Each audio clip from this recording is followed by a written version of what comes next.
half sword.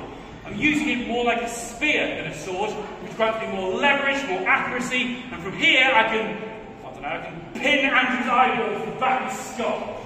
Or I can go in through the mouth, smash out his teeth, cut him back of his spine. Or I can get really creative, go around the side, grab his lungs, spit around as I grab a kidney, out for some Okay! I think they get the idea, Richard. It's a little bit carried away. But if you can put one hand on the blade, that means you can put two. So, if you want to cut down from my hand, okay? Pleasure. Thank you very much. So, same thing. Second thing is have one, knock it to one side, and now grab it with both hands. Now I'm not using it like a sword at all, more like a pickaxe, utilising the cross guard here. I can bed into Andrew's skull.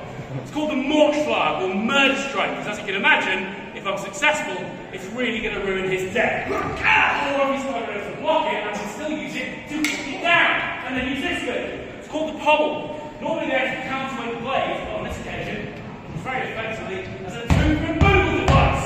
And I can give Andrew a good pommeling, or pummeling, which is where the term comes from.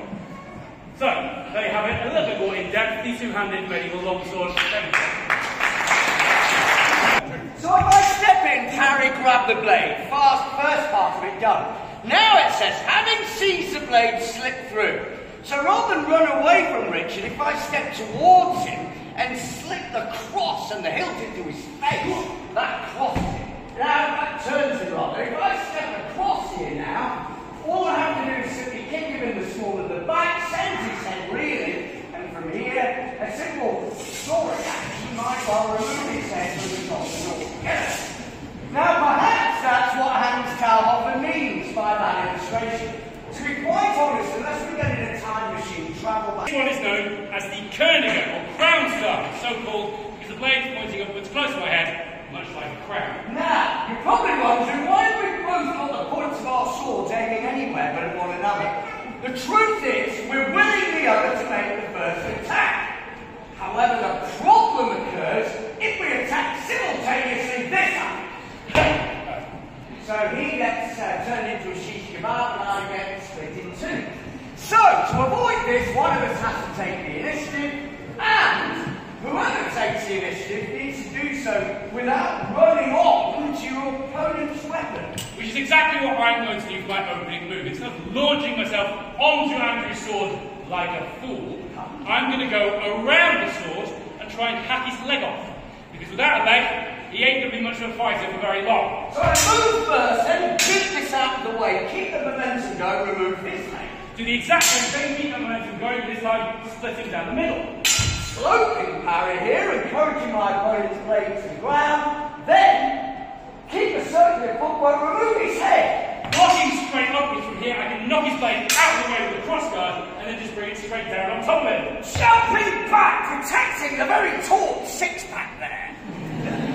Having done that half-swording technique we talked about earlier, shove it in his eye. He's on the run, keep the attacks coming, flip over, hand on the pole, try the other side. Blocking both, keeping our blades interlocked on the second. What I'm going to attempt to do is send my blade down his and hack his thumb off. Without a thumb, you can't hold on to the sword and it's game over. It's called a glissade. Looks like that. Literally means to glide. Now I haven't hacked his thumb off, thankfully for Andrew, but it has put my blade in a perfect position to shove this through his tall six-pack. Right, move away, beat it off, cut down for there. Another sloping parry, again, keep the momentum going, hack his head off. Now from here, I could grab the blade, step in and turn it like we showed you before. Or, as I showed you when we first came out, I could grab the blade, use the block to beat it out of his hand, disarm him, and take that section as mine. Thanks for choosing the non-lethal option, I appreciate it. So we'll show you the fight again.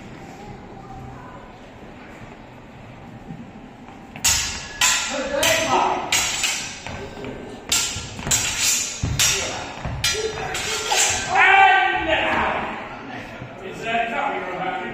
That's exactly what I was on about. Very cool. 2-1.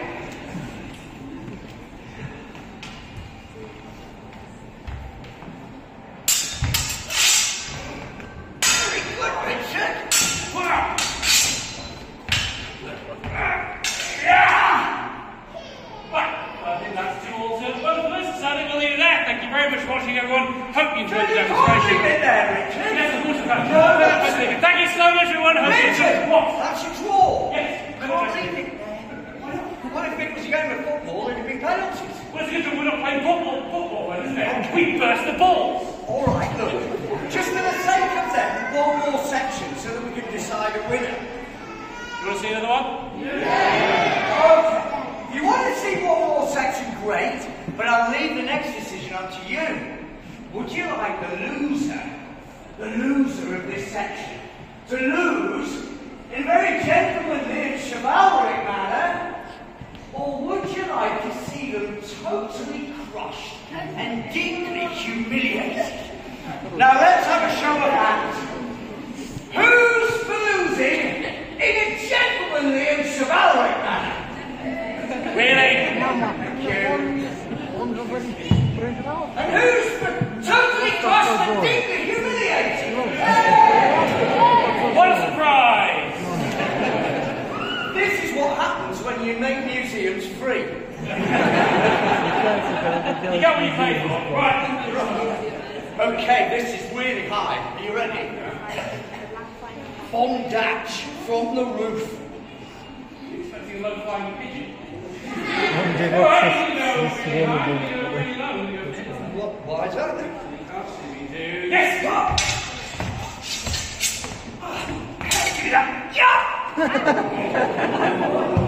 Right. Very important question for you now, Andrew, so think carefully before you answer. Do you feel utterly crushed and humiliated beyond compare? Yes! I'll take that as a win and a victory for me. Thank you very much.